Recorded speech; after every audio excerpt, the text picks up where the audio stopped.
Salam untuk semuanya, selamat datang di channel Wijana Math and Stat. Ingat subscribe sebelum nonton materi berikut ini ya.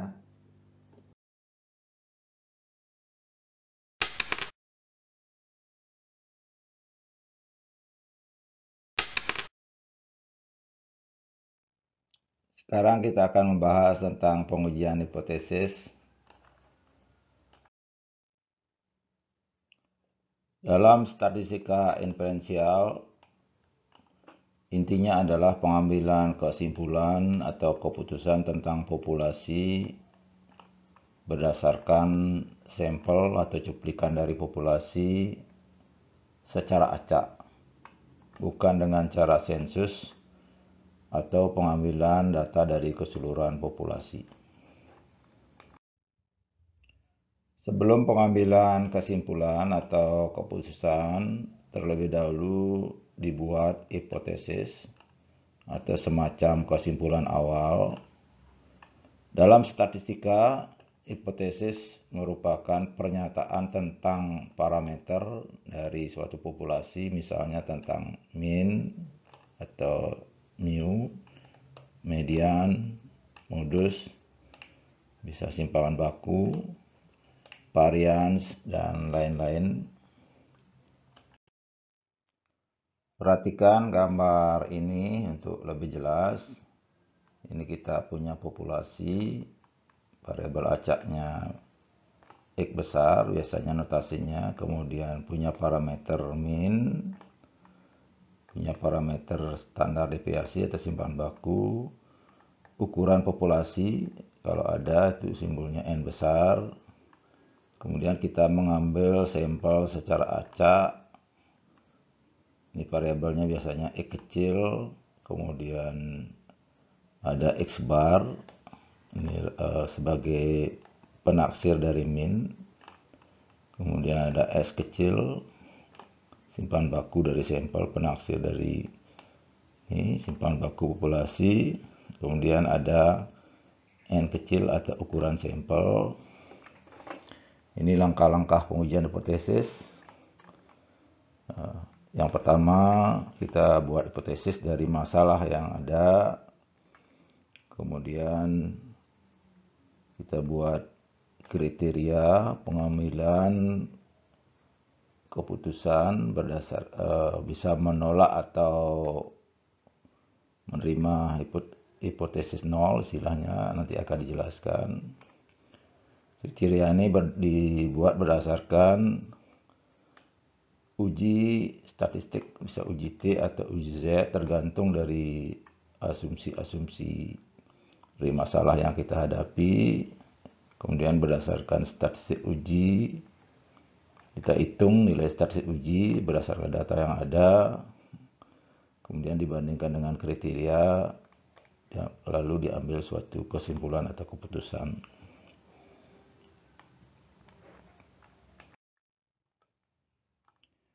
Hipotesis terdiri dari dua, yaitu ada hipotesis nol atau disingkat H0 dan hipotesis alternatif disingkat H1.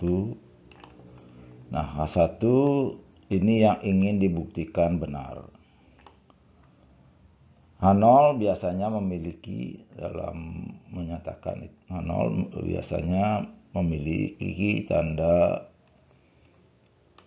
lebih kecil sama dengan, atau lebih besar sama dengan. Sedangkan H1 biasanya ada tanda lebih besar, tidak sama dengan, dan lebih kecil.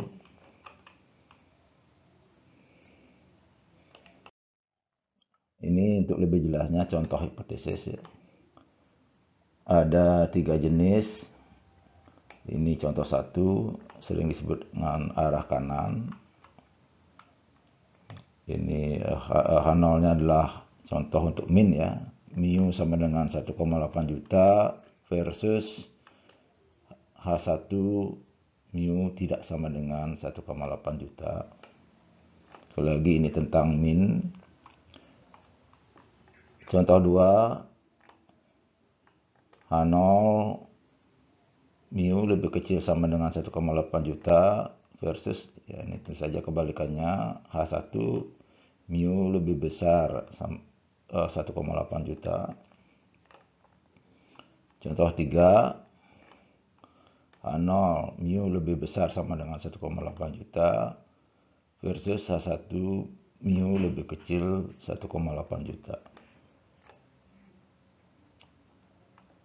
Sekali lagi, contoh 1 ini disebut dengan bentuk hipotesisnya dua arah karena melihat H1-nya ini lebih kecil tidak sama dengan, maaf. Contoh 2 bentuknya disebut dengan hipotesis satu arah kanan karena H1-nya ini lebih besar. Sementara contoh 3 bentuk hipotesis disebut dengan satu arah kiri karena H1-nya lebih kecil.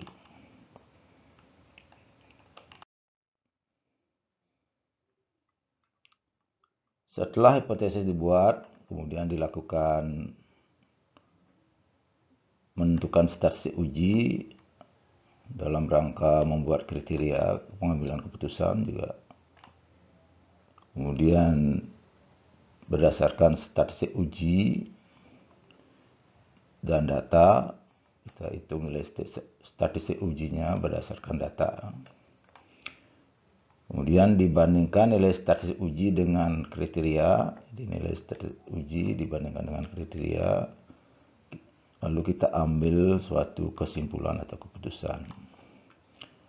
Keputusan yang diambil ada dua pilihan, bisa menerima H0, ini artinya menolak H1, atau menerima H1, artinya menolak H0. Ada 4 kemungkinan dalam pengambilan suatu keputusan tentang benar tidaknya. Ini 4 kemungkinan tersebut. Coba kita lihat kenyataan atau yang benar sebenarnya. Bisa jadi H0 yang benar dan atau H0 yang salah. Ini kenyataan yang tidak akan pernah kita tahu.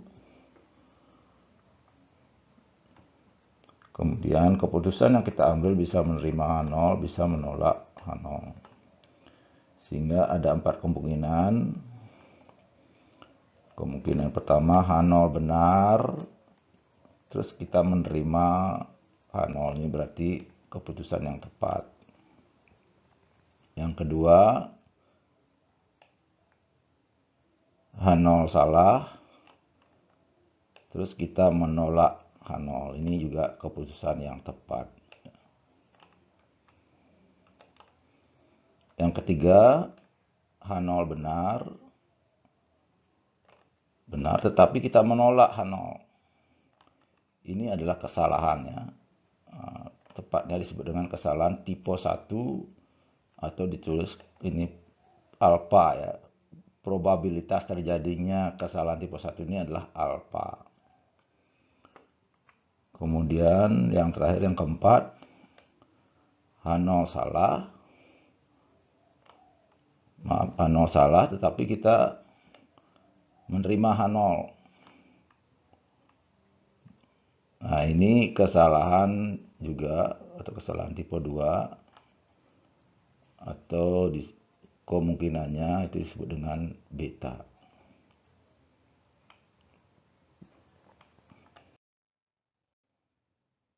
Semoga materi pada pembahasan ini bermanfaat.